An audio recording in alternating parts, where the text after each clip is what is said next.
नीलगिरी के जंगल में सुबह की पहली किरण पड़ी तो कालू कौवा के आलीशान बंगले पर सोने की चमक थी, जबकि नीचे रीमा चिड़िया के टूटे घोंसले में सिर्फ ठंडी हवाएं थीं।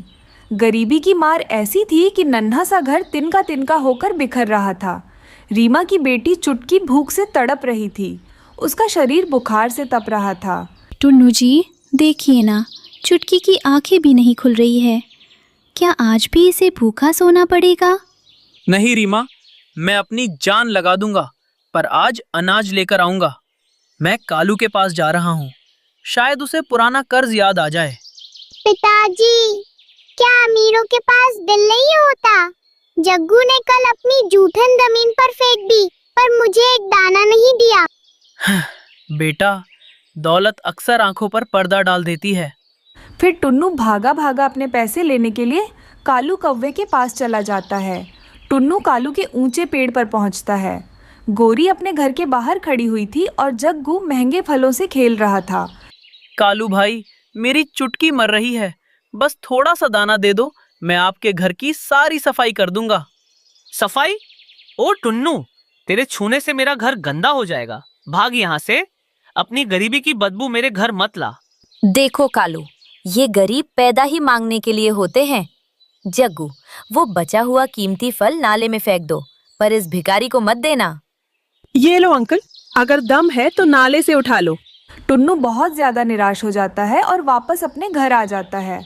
टुन्नू, रीमा, चुटकी अपने घर के बाहर बैठे हुए थे। तभी कबूतर और लूसी उनके लिए कुछ अनाज लेकर बाहर आ जाते हैं और उनसे कहते हैं, दोस्त, आंसू मत बहाओ, हमारे पास कुछ अनाज है, ये तुम ले लेना। तुम्हारा बहुत बहुत धन्यवाद कबूतर। अगर तुम ना होते तो आज तो मेरा परिवार भूखा ही सो जाता। रीमा बहन, ये देखो, मैं चुटकी के लिए जड़ी बूटियां और गरम रुई लाई हूँ। जब तक ये ठीक नहीं होती, मैं तुम्हारे साथ ही रहूंगी। तभी वहाँ पर पिंकी और खबरी तोता भागे भागे आते हैं और उन लोगों से कहते हैं, टुन्नू, रीमा, लूसी, शाम तक बहुत बड़ी तूफानी बारिश होने वाली है। तुम सारे लोग बहुत ज्यादा सतर्क रहना, वरना कुछ भी हो सकता है। हाँ दोस्तों, मुझे तो लगता है कि आज शाम उस कालू कौवे का बड़ा सा महल टूटकर बिखर जाएगा, क्योंकि उसका महल तो बहुत ऊंची पेड़ पर है ना। शाम हो जाती है। जंगल में खतरनाक बारिश शुरू हो जाती है। कालू और कालू का परिवार अपने आलीशान घर में आराम से बैठा हुआ था। कालू जी, बाहर देखिए, वो खतरनाक बारिश शुरू हो चुकी है। हमें तो चिंता करने की कोई जरूरत नहीं है ना। माँ, हमारा घर बहुत मजबूत है।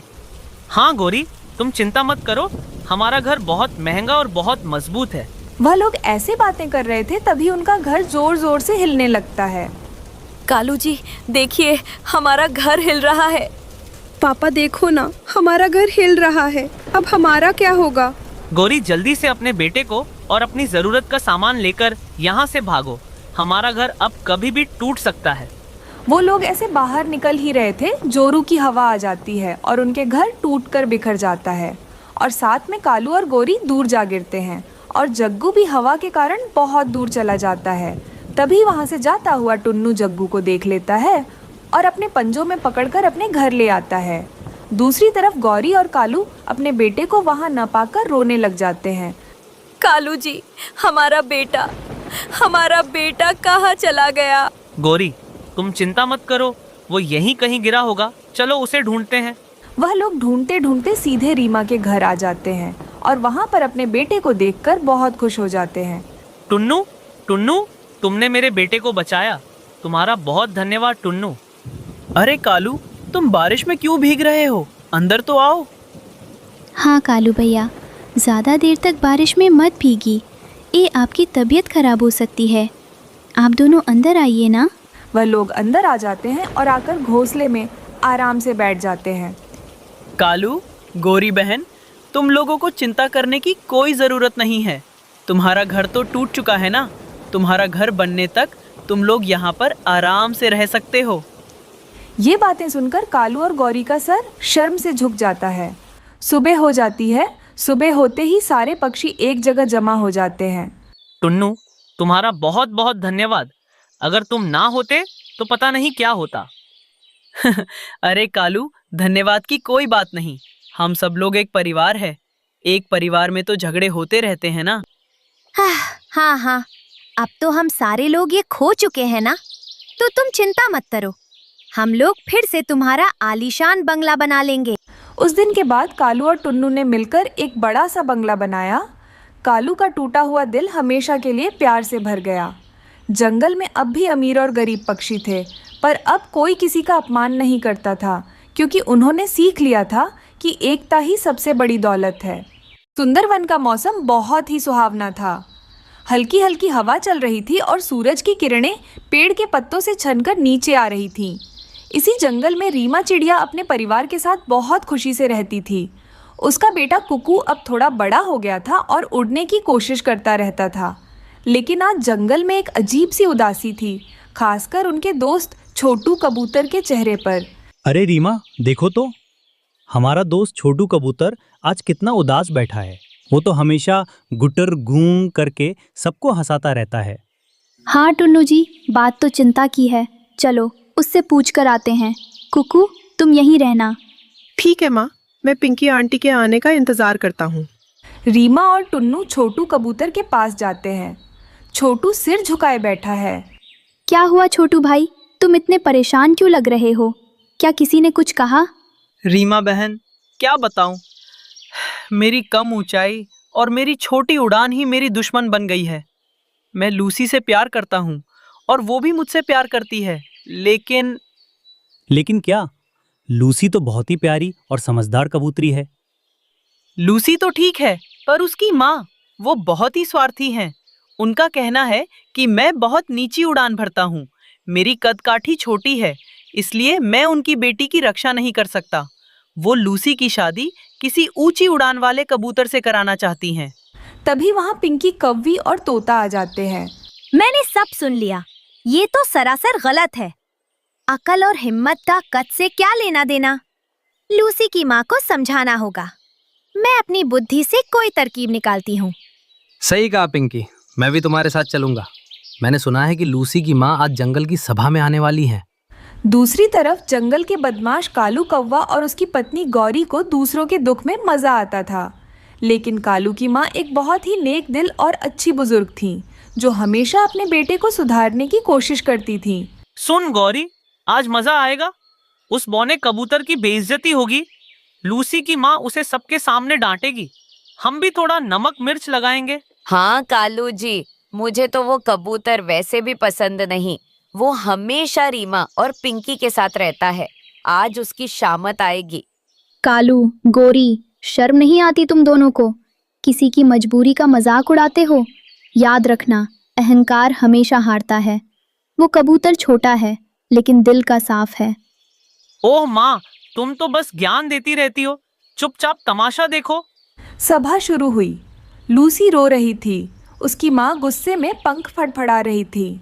छोटू कबूतर रीमा और टुन्नू के साथ वहां पहुंचा। खबरदार, जो तुम मेरे बेटी के आसपास भी दिखे, देखो अपनी हालत। तुम जमीन से बस 4 हाथ ऊपर उड़ते हो। अगर कोई मुसीबत आई तो मेरी बेटी को लेकर आसमान में कैसे भागोगे? माँ प्लीज, छोटू बहुत बहादुर है। मुझे ऊंची उड़ान से नहीं, अच्छे दिल से मतलब है। चाची जी, माफ कीजिएगा, लेकिन ऊंचाई ही सब कुछ नहीं होती। कभी कभी जो काम सुई कर सकती है, वो तलवार नहीं कर सकती। छोटू भाई जंगल के हर कोने को जानते हैं, क्योंकि वो नीचे उड़ते हैं। बातें बनाना तो कोई पिंकी से सीखे। अरे अगर चील आ गई तो ये कबूतर क्या करेगा? चील के पैरों में गिरकर माफी मांगेगा। गोरी, किसी का मजाक मत उड़ाओ, वक्त बदलते देर नहीं लगती। बहस चल ही रही थी कि अचानक आसमान में एक काली परछाई मंडराने लगी। जंगल में सन्नाटा छा गया। वो एक खूंखार चील थी जो शिकार की तलाश में थी। उसकी नज़र लूसी की माँ पर पड़ी, जो सबसे ज्यादा शोर मचा रही थी और खुले में बैठी थी। भागो, चील आ गई, सब छुप जाओ। अफरा तफरी मच गई। कालू कौवा और गौरी कव्वी, जो बड़ी बड़ी बातें कर रहे थे, अपनी जान बचाने के लिए सबसे ऊंचे पेड़ की ओर उड़ गए। लेकिन चील बहुत तेज थी। उसने सीधा गोता लगाया लूसी की माँ की तरफ। वो तो लूसी के माँ के पीछे ही पड़ गया था। दूसरी तरफ रो रो कर लूसी का बुरा हाल हो गया था। कोई बचाओ, कोई मेरी माँ को बचाओ। छोटू, कैसे भी करके मेरी माँ को बचाओ।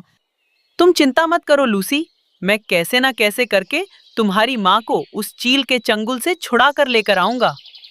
अरे कालू, तुम तो बड़ी बड़ी बातें कर रहे थे ना। आप जाओ, जाकर उस चील से मुकाबला करो ना। अरे पिंकी, ऐसे ना कहो, मैं इतनी तेज उड़ नहीं सकता क्योंकि मेरा शरीर बहुत बड़ा है। तुम चिंता मत करो लूसी, मैं, कबूतर और तोता जाकर कैसे ना कैसे करके तुम्हारी माँ को बचा कर ले आएंगे। ऐसा कहकर वो तीनों बहुत तेज उड़ने लगते हैं और किसी तरह चील को ढूंढ लेते हैं। अरे वो गंदी चोंच वाली चील, आओ मेरे पीछे आओ ना, आकर मुझे खाओ ना। ऐसा कहते ही वो चील को बहुत गुस्सा आ जाता है और वह सीधे छोटू के पीछे पड़ जाता है। आओ आओ मेरे पीछे आओ। ऐसा कहकर छोटू कबूतर सीधे एक पेड़ के अंदर चला जाता है। उसके पीछे पीछे चील भी उस पेड़ में ही घुस जाता है। घुसते ही टुन्नू और तोता मिलकर एक बड़ा सा पत्थर उसे पेड़ के आगे डाल देते हैं। छोटू कबूतर तो बाहर आ जाता है, मगर वो चील तो उसी पेड़ के अंदर फंस जाता है। अरे ये क्या, मैं तो यहाँ फंस गया। मैं तो इन छोटे पक्षियों को छोड़ूंगा नहीं, मगर मैं यहाँ से बाहर कैसे निकलूंगा। इस तरह छोटू के कारण लूसी की माँ की जान बच जाती है। अरे वाह छोटू, तुम्हारा उपाय तो बहुत अच्छा है।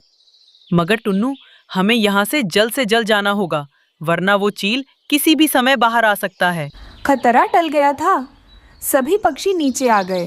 सारे पक्षी एक जगह जमा हो गए थे। लूसी की माँ अभी भी हाँफ रही थी। देखा कालू, जिसे तुम बौना कह रहे थे, आज उसी ने जान बचाई। अगर वो तुम्हारी तरह ऊंचा उड़ने वाला होता तो उस झाड़ी में कभी नहीं घुस पाता। बेटा, मुझे माफ़ कर दो। मैंने तुम्हारे कद को देखा, तुम्हारी हिम्मत को नहीं। आज तुम्हारी कम ऊंचाई वाली उड़ान ने ही मुझे नया जीवन दिया है। तुम ही मेरी लूसी के लिए सही जीवन साथी हो। धन्यवाद छोटू, मुझे तुम पर गर्व है। देखा दोस्तों, हर किसी की अपनी खूबी होती है। सही कहा रीमा। बुराई का कद ऊंचा हो सकता है, लेकिन जीत हमेशा अच्छाई की होती है। छोटू अंकल की जय हो। अब तो छोटू अंकल की शादी होने वाली है। पूरा जंगल खुशी से झूम उठा। कुछ ही दिनों बाद जंगल में धूमधाम से छोटू और लूसी की शादी हुई। कालू और गोरी ने भी माफ़ी मांगी और सुधरने का वादा किया। रीमा, टुन्नू, पिंकी और तोता ने मिलकर खूब जश्न मनाया। सच्ची काबिलियत कद या रूप रंग में नहीं, बल्कि मुश्किल वक्त में काम आने और हिम्मत दिखाने में होती है। जंगल में तेज बर्फबारी हो रही थी। रीमा चिड़िया अपने घर में अपने बच्चों के साथ बैठी हुई थी। इतनी तेज बर्फबारी में जंगल सुनसान था, कोई भी पक्षी घर से बाहर नहीं था। पिंकी अपने घर में सोई हुई थी और उसका छोटा सा बेटा गोलू खिड़की में बैठा हुआ था। बैठे बैठे गोलू बोर हो जाता है और चुपके से अपने घर से निकल जाता है। उड़ते उड़ते छोटा गोलू दूर निकल जाता है और एक घने पेड़ के नीचे जाकर बैठ जाता है। सोचा था बाहर दाना ही दाना होगा, लेकिन यहाँ तो बर्फ ही बर्फ है। कुछ भी तो नहीं यहाँ खाने को। थोड़ी दूर एक पेड़ पर बैठा हुआ बुरा कौवा उस गोलू को देख रहा था। वो दुष्ट बुरा कौवा छोटे गोलू के पास आता है। गोलू, तुम तो बहुत ज्यादा बहादुर हो। तुम तो इतनी तेज बर्फबारी में भी घर से बाहर आ गए। ये सब मैंने मेरी मम्मा से सीखा है। मेरी मम्मा भी तेज बर्फबारी में उड़ लेती है। मेरा घर तो पहाड़ों के पास है और मेरे घर के बाहर तितलियां भी है। क्या तुम तितलियों से दोस्ती करोगे? मुझे तो तितलियां बहुत पसंद है। मैं जाऊंगा आपके साथ और तितलियों से दोस्ती करूंगा। रीमा चिड़िया किसी काम से उड़ती हुई वहां से गुजरती है। छोटे गोलू को बुरे कौवे के पास बैठा हुआ देखकर रीमा चिड़िया वहां आ जाती है। तुम छोटे गोलू, तुम यहाँ क्या कर रहे हो? ये मेरे साथ तितलियां देखने के लिए जा रहा है। मगर कौवे, तुम कौन हो? मैं तो इसके पापा का दोस्त हूँ। गोलू अपने पापा से पूछ कर आया है ना छोटे गोलू? छोटे गोलू से पहले बुरा कौवा बोलता है। छोटा गोलू भी बुरे कौवे की बात सुनकर झूठ बोल देता है। हाँ रीमा आंटी, मैंने तो मम्मा पापा से पूछ लिया है। मेरे मम्मा पापा ने ही मुझे इनके साथ तितलियां देखने के लिए भेजा है। मगर ऐसी बर्फबारी में घर पर ही रहना चाहिए। रीमा चिड़िया वहां से चली जाती है और बुरा कौवा छोटे गोलू को साथ ले जाता है। जब थोड़ी देर बाद माँ पिंकी की आंख खुलती है तो अपने बेटे को घर में न देखकर घबरा जाती है। मेरा गोलू कहाँ चला गया? परेशान माँ पिंकी घर से निकलती है। वो बर्फ में अपने बच्चे को इधर उधर देखती है और फिर रीमा चिड़िया के घर जाती है। रीमा, रीमा, मेरा बेटा घर से बाहर चला गया है। मैं कब से उसे ढूंढ रही हूँ। छोटे गोलू को तो मैंने एक कौवे के साथ बैठा हुआ देखा था। मैंने पूछा तो उसने कहा कि वो अपने मम्मा पापा से पूछ कर आया है। चिड़िया, वो कौवा मेरे बेटे को कहाँ ले गया होगा? अब मैं मेरे बेटे को कहाँ ढूंढूंगी? मेरा बेटा। पिंकी बहन, रोने से कुछ नहीं होगा। हम सबको छोटे गोलू को ढूंढने के लिए जाना होगा। वो कौवा ज़्यादा दूर तक गया नहीं होगा। चलो हम गोरी कौवी के पास जाते हैं।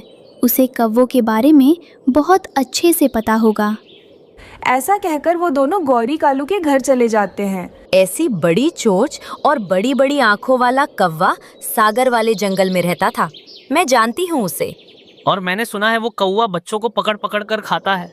अगर हम सब ने जल्दी से गोलू को नहीं बचाया तो कुछ भी हो सकता है। मैं तुम सबके साथ चलती हूँ और उस कौवे की अच्छे से खबर लेती हूँ। फिर गोरी कौवी, रीमा चिड़िया और पिंकी गोलू को ढूंढने निकलती हैं। वो सब आगे जाती हैं। माँ जी, क्या हमारा छोटा गोलू यहाँ तो नहीं आया? नहीं, यहाँ तो कोई नहीं आया। छोटा गोलू थक जाता है और एक जगह बैठ जाता है। अंकल, मैं तो थक गया हूँ। बर्फ में उड़ना बहुत मुश्किल है। छोटे गोलू, तितलियां नहीं देखोगे तुम? वहाँ चलना है हमें। मैं और नहीं जा सकता आपके साथ। आप पहले ही बहुत दूर लेकर आए हो मुझे मेरे घर से। जाएगा कैसे नहीं तू मेरे साथ? मैं अब तुझे उठा कर ले जाऊंगा। बचाओ मुझे, कोई बचाओ, कोई है यहाँ? कबूतर का घर थोड़ी ही दूर था। वो शोर सुनकर वहाँ आ जाता है। दुष्ट कौवे, क्यों बच्चे को डरा रहे हो? मैं तो इस बच्चे को अपने घर लेकर जा रहा था। ये गंदा अंकल मुझे अपने घर से बहुत दूर लेकर आया है। मेरा घर तो बहुत दूर था। अब मुझे इस गंदे अंकल से बचा लो। कौवे, तुम बच्चों का अपहरण करते हो। कबूतर और कौवे में लड़ाई शुरू हो जाती है और छोटा गोलू शोर मचाने लगता है। गोरी, रीमा चिड़िया और गोलू की मम्मा पिंकी भी वहाँ आ जाते हैं। पिंकी अपने बेटे को गले से लगा लेती है। बुरा कौवा इतने पक्षियों को देखकर डर जाता है और वहाँ से भागने की कोशिश करता है, मगर गोरी कौवी से कौन बच सकता है? मारो मारो इसे और इसकी बड़ी सी चोंच को तोड़ दो। फिर वो सब बुरे कौवे को पकड़कर बहुत मारते हैं और छोटे गोलू को सुरक्षित घर ले जाते हैं। मम्मा, मुझे माफ कर दो। मैं फिर कभी भी किसी अजनबी के साथ नहीं जाऊंगा। बेटा, मैं कितनी परेशान हो गई थी। फिर कभी ऐसे मत करना और मुझे बताकर घर से बाहर निकलना। हमें कभी भी माता पिता को बताए बिना घर से बाहर नहीं जाना चाहिए और अनजान लोगों पर भरोसा नहीं करना चाहिए। जंगल में तेज बर्फ गिर रही थी। एक पेड़ के खोखर के अंदर रीमा चिड़िया अपनी बेटी के साथ अपने घोंसले में बैठी हुई थी। मम्मा, मुझे बहुत भूख लग रही है। तुम चिंता मत करो चुटकी बेटी, मैं बाहर जाकर कुछ न कुछ ले आती हूँ। मगर माँ, बाहर तो बहुत बर्फ गिर रही है ना, आप कैसे उड़कर जाओगे? तुम चिंता मत करो बेटी, मैं कैसे न कैसे करके तुम्हारे लिए भोजन लेकर आऊंगी। रीमा चिड़िया अपनी बेटी के लिए दाना ढूंढने के लिए घर से बाहर निकली थी। वो बर्फ में दाने की खोज में इधर उधर घूम रही थी। तभी उसको एक जगह पर कुछ दाने मिल जाते हैं। ये क्या, इतनी बर्फ गिर रही है, फिर भी इतने दाने यहाँ कैसे पड़े हुए हैं? चलो, अच्छी बात है, मुझे तो ये दाने मिल गए हैं। अब मैं आराम से इन्हें घर ले जाऊंगी। ऐसा कहकर रीमा चिड़िया खुशी खुशी उस अनाज को अपने घर ले जाती है। अरे मम्मा, आपको इतना सारा दाना कहाँ से मिला? अरे चुटकी बेटी, ये अनाज मुझे एक बड़े से पेड़ के नीचे पत्ते के नीचे मिला। चलो चुटकी बेटी, तुम खा लो। बाकी बचा हुआ अनाज हम लोग छुपा कर रखेंगे, बर्फ रुकने तक काम आ सकता है। फिर चुटकी उस दाने को मज़े मज़े से खाने लगती है। दूसरी तरफ गोरी और कालू उस जगह पर आते हैं जहाँ पर रीमा को अनाज मिला था। कालू जी, यहाँ पर हमारा दाना नहीं है, हम लुट गए, कोई हमारा दाना चुरा कर ले गया। गोरी, मैंने तुमसे कहा था कि दाना लेकर घर चलते हैं, लेकिन तुमने मेरी एक ना मानी। अब खा लो दाना। मैं उस चोर को छोड़ूंगी नहीं, मैं उसे ढूंढ लूंगी। मैं सबके घरों में जाकर देखूंगी। मैं तो घर जा रहा हूँ। बर्फ और ठंड की वजह से मेरी हालत खराब हो रही है। तुम ढूंढो अपना दाना। ऐसा कहकर कालू कौवा वहां से अपने घर चला जाता है। मगर गोरी कवि सबसे पहले लूसी कबूतरी के घर जाती है। लूसी बहन, अरे ओ लूसी बहन, क्या तुम सो रही हो? लूसी ने सर्दियों के मौसम के लिए कुछ दाने छुपा कर रखे थे। गोरी कवि उन्हें देख लेती है। क्या बात है गौरी, तुम इतनी तेज बर्फबारी में मेरे घर क्यों आई हो? यही है मेरे दाने, मुझे मिल गए मेरे दाने। चोरनी लूसी कहीं की। नहीं नहीं, ये दाने तो मैंने कई दिनों से अपने घर में जमा कर रखे हैं। लूसी चोरनी, यही है मेरे दाने। मेरे दाने मुझे वापस कर दो, वरना तुझे मैं बर्फ में दबा दबा कर मारूंगी। नहीं दूंगी, नहीं दूंगी, ये मेरे दाने हैं। शोर सुनकर पड़ोसी रीमा चिड़िया भी वहां आ जाती है। क्या बात है, तुम दोनों लड़ाई क्यों कर रही हो? रीमा बहन, ये दाने मेरे हैं। मैंने कई दिन पहले दाने ढूंढकर बर्फबारी के मौसम के लिए जमा करके रखे थे। ये गोरी की बच्ची या दाने इसके कहती है। रीमा बहन, मैंने पत्तों के नीचे दाने छुपा कर रखे थे। ना जाने ये लूसी मेरे दाने क्यों चुरा कर ले आई है। यह सुन रीमा चिड़िया डर जाती है, क्योंकि पत्तों के नीचे का दाना तो उसने ही उठाया था। गोरी, लूसी मेरे सामने ही दाने जमा कर रही थी। लूसी ने तुम्हारे दाने नहीं चुराए हैं। अब तो मैं सबके घर में तलाश करूंगी। जिसके घर में मेरे दाने नजर आएंगे उसे तो मैं जान से मार दूंगी। फिर गोरी कव्वी वहाँ से उड़कर सीधे पिंकी के पास जाती है। पिंकी, मुझे सच सच बताना, पत्तों के नीचे से तुमने दाना चुराया है या नहीं? नहीं गौरी, मैं तो आज घोंसले से बाहर गई ही नहीं। मैं तो आज सारा दिन अपने जग्गू की देखभाल कर रही थी। जिंदगी में पहली बार मुझे दाना मिला था, वह भी चोरी हो गया। अब तो मैं उस चोर को पकड़कर ही दम लूंगी। फिर गोरी चुपके से रीमा चिड़िया के घर में जाती है और खिड़की में से झांक कर देखती है। अब मैं ये दाने गोरी को कैसे लौटाऊं? मुझे नहीं पता था कि गोरी ने इन दानों को पत्तों में छुपा कर रखा था। अच्छा तो ये बात है, इस चिड़िया की बच्ची ने मेरे दाने उन पत्तों के नीचे से उठाए थे। अभी मैं इसकी खबर लेती हूँ। ऐसा कहकर गोरी कव्वी रीमा चिड़िया के घोंसले के अंदर जाती है और उसे बातें सुनाने लगती है। चोरनी चिड़िया कहीं की, तूने ये दाने वहाँ से चुरा कर ले आई और ऊपर से ये बात इतनी देर से मुझसे छुपा रही थी। नहीं नहीं गोरी बहन, मुझे ये बात कहने से डर लग रहा था, इसीलिए मैं तुमसे कुछ कहना नहीं चाहती थी। चुप चोरनी कहीं की, कल मुझे दिख मत जाइयो, वरना मैं तुझे गला दबाकर मार दूंगी। ऐसा कहकर गोरी बेचारी रीमा को बातें सुनाकर अपने दाने लेकर घर वापस चली जाती है। गोरी की ऐसी बातें सुनकर रीमा चिड़िया रोने लग जाती है और वह कहती है, मुझे माफ़ करना चुटकी बेटा, मुझे तो पता नहीं था कि वो गोरी का दाना है। वो गोरी तो तुम्हारे मुंह के पास से छीन कर ले गई है। कोई बात नहीं मम्मा, तुम रो मत। रुको चुटकी बेटा, मैं अभी जाकर तुम्हारे लिए कुछ फल लेकर आती हूँ। गोरी को घर जाते हुए रास्ते में एक चील रोक लेता है। काली कवि, इतना दाना लेकर कहाँ जा रही हो? चील भैया, ये दाने मेरे हैं, मैं इन्हें अपने घर ले जा रही हूँ। बहुत भूख लग रही थी मुझे। तुम्हें तो पता है मुझे भी बहुत भूख लग रही है, लेकिन मैं दाना नहीं खाता, मैं मांस खाता हूँ। तो मैं क्या करूँ? जाओ ना, जाकर मांस खाओ। मांस तो मेरे सामने ही है, काला हुआ तो क्या हुआ, पेट तो भर ही जाएगा। ऐसा कहकर चील गोरी कव्वी पर हमला कर देता है। सीधा जाकर उसके ऊपर बैठ जाता है। रीमा चिड़िया अपना दाना ढूंढने के लिए वहां से गुजर रही थी। गोरी कव्वी की आवाज़ सुनकर वो उस दिशा में आ जाती है। रीमा चिड़िया चील से मुकाबला करती है। चील जल्दी से वहां से भाग जाता है। चिड़िया, तुम्हारा बहुत बहुत धन्यवाद जो तुमने मेरी जान बचाई। ये दाने तुम अपने घर ले जाओ। शायद यह दाने मेरे भाग्य में नहीं लिखे हैं। मैं सुबह से इन दानों के पीछे भाग रही थी। मैं तुम्हारा ये एहसान कभी भुला नहीं सकूंगी। जाओ घर जाकर ये दाने तुम और तुम्हारी बेटी आराम से पेट भर के खाना। गोरी वो दाने रीमा को देकर अपने घर चली जाती है।